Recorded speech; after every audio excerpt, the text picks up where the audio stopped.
সালাম। ওয়ালাইকুম আসসালাম। কে বলছেন? আমি চম্পা বলতেছি। চম্পা, কেমন আছেন আপনি? ভালো আছেন চম্পা?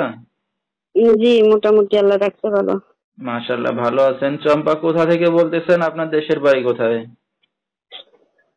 আমার দেশের বাড়ি রাজশাহী। আচ্ছা, কোথায় থাকেন বর্তমানে এখন? এখন আমি ঢাকা হেমায়তপুর থাকি। আচ্ছা, কে কে আছে চম্পার ফ্যামিলিতে? বাবা মা ভাই বোন আছে কেউ?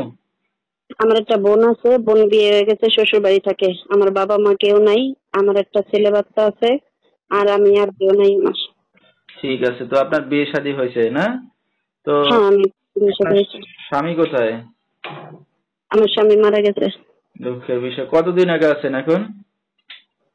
আমার বাচ্চার বয়স 3 বছর, আমার স্বামী মারা গেছে 3 বছর হয়েছে। আচ্ছা, মানে পেটে রেখেই মারা গেছে, দুঃখের বিষয়। তো জি। আপনি কি করেন এখন? আমি একটা ফ্যামিলি বাসায় কাজ করি, আচ্ছা আচ্ছা, বাচ্চা করি। বাচ্চাটা নিয়ে করতে পারি না বিদায়ী প্রতিবেদনে আসা। ঠিক আছে। তো দর্শক শুনতে থাকুন আজকে। কি চম্পা। চম্পা, আচ্ছা, চম্পার জীবনের গল্পগুলা। চম্পার সাথে আপনারা যোগাযোগ করতে পারবেন। ফুল ভিডিওটি দেখলে মোবাইল নাম্বার পেয়ে যাবেন, সরাসরি যোগাযোগ করতে পারবেন চম্পার সাথে। তো চম্পার দেশের বাড়ি ছেড়ে এখন ঢাকাতে কি কারণে? দেশের বাড়িতে আপনাদের জায়গা জমি সয় সম্পত্তি আছে কিছু, ঘর বাড়ি? না, ঘরবাড়ি জায়গা জমি কিছু নাই। আমার একটা কাকা ছিল, কাকা সব আত্মসমর্পণ করে ফেলছে। কিছুই আচ্ছা, আমাদের দেয় না। আমরা দুই বোন আপনাদের কিছুই কিছু পাইনি। করেন না। ঠিক আছে। তো এখন এই যে আপনার স্বামী ছাড়া মানে আপনার সন্তানকে নিয়ে একাই আছেন না? জি, একাই আছি। আপনার বাবা মা কি মারা গেছে? হ্যাঁ, আমার বাবা মা মারা গেছে। দুঃখের বিষয়। তো আপনাদের আত্মীয় স্বজন আছে আর কেউ দেখার মতো আপনাদেরকে? আমার বাবা মা নাই বিদায় আমার আত্মীয় স্বজন কেউ আমার পাশে দাঁড়ায় না, কেউ খোঁজ খবর নেয় না। আচ্ছা আচ্ছা, তো আপনার শ্বশুর বাড়ির লোকেরা কেউ দেখে না আপনাদের সন্তানকে? নিজের স্বামী থাকে না, তার তো কেউ থাকে না। আচ্ছা, সবই ঠিক আছে। উল্টে দিয়ে।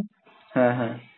তো এখন তো আর নিজে কাজ বাজ করে সন্তানকে নিয়ে চলতেছেন, তো এভাবে কি জীবন কাটাবেন বাকি, মানে যে জীবনটা লাইফ বাকি আছে আপনার, তো এখন ভবিষ্যতে কি চিন্তা ভাবনা আছে আপনার?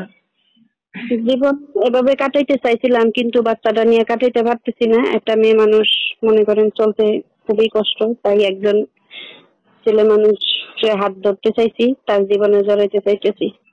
আচ্ছা, তো আপনার তো বিয়ে শাদী হয়েছে, একটা সন্তান আছে। তো হ্যাঁ, এখন আমার কেমন ছেলে চাচ্ছেন? বিবাহিত না অবিবাহিত না বয়স বেশি? কেমন ছেলে হইলে আপনি বিয়ে শাদী করবেন এখন? আমার বাচ্চার আর আমার দায়িত্ব নিব। যেমন বয়সী হোক, কোনো সমস্যা নাই, সেটা আমি মেনে নিব। সে আমার মেনে নিলেই হয়েছে। আচ্ছা, তো আপনার এই ভিডিওটা অনলাইনে দর্শকদের মাঝে চলে যাবে, তো দর্শক ভাইরা কিভাবে যোগাযোগ করবে আপনার সাথে?